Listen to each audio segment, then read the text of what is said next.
bienvenue dans cette nouvelle vidéo liée au générateur de chaleur.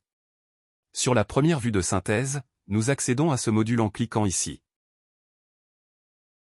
Sur ce site de production, il y a deux chaudières avec des sondes qui sont sur le départ et le retour primaire du réseau de chauffe.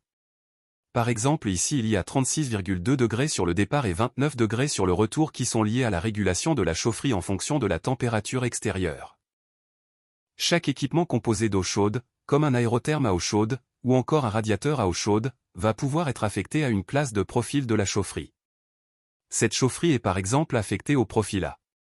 Le générateur de chaleur va donc aller chercher toutes les informations, de tous les équipements qui ont une source à eau chaude, et va vérifier le nombre de zones qui est en demande de chauffe, ainsi que la température minimale de ces équipements-là.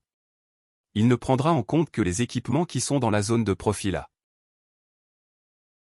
Si nous voulons prendre la totalité, nous cliquons sur tous et dans ces cas-là, il ira chercher tous les équipements qui nécessitent une énergie de chaleur à eau chaude. Dans notre exemple, nous nous concentrons que sur les équipements du profil A. Il y a donc 4 équipements qui sont en demande de chauffe dont la température minimale est de 20,3 degrés. Dans la mesure où nous avons au minimum un équipement qui est en demande de chauffe, on va mettre en route la chaufferie. Si sur l'ensemble des équipements à eau chaude il n'y a pas de demande de chauffe, la valeur ici sera de 0 et la chaufferie sera éteinte. Où sont ces 4 équipements? Ils peuvent être soit dans les zones ou dans les bureaux. Ici nous avons 4 radiateurs à eau chaude dans les bureaux. Nous pouvons les remarquer grâce aux vannes thermostatiques qui sont enclenchées et donc ont une valeur en pourcentage. La vanne du bureau de la responsable RH est ouverte à 12%.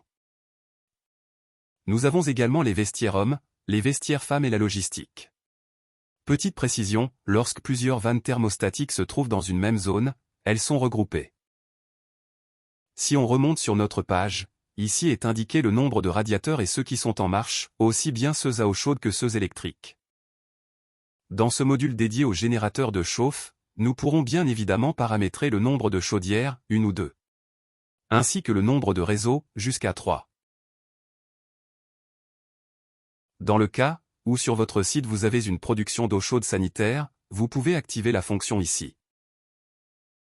Nous allons donc pouvoir mettre en route la présence d'un ballon d'eau chaude sanitaire en fonction d'un programme horaire qui lui est spécifique. Ici cette fonction n'est pas activée car généralement on chauffe en heure creuse pour faire des économies. Nous avons également la possibilité d'être en mode automatique ou bien de faire des dérogations de marche ou d'arrêt. Ce module est maintenant terminé, merci d'avoir suivi cette vidéo. On se retrouve très vite pour la suite.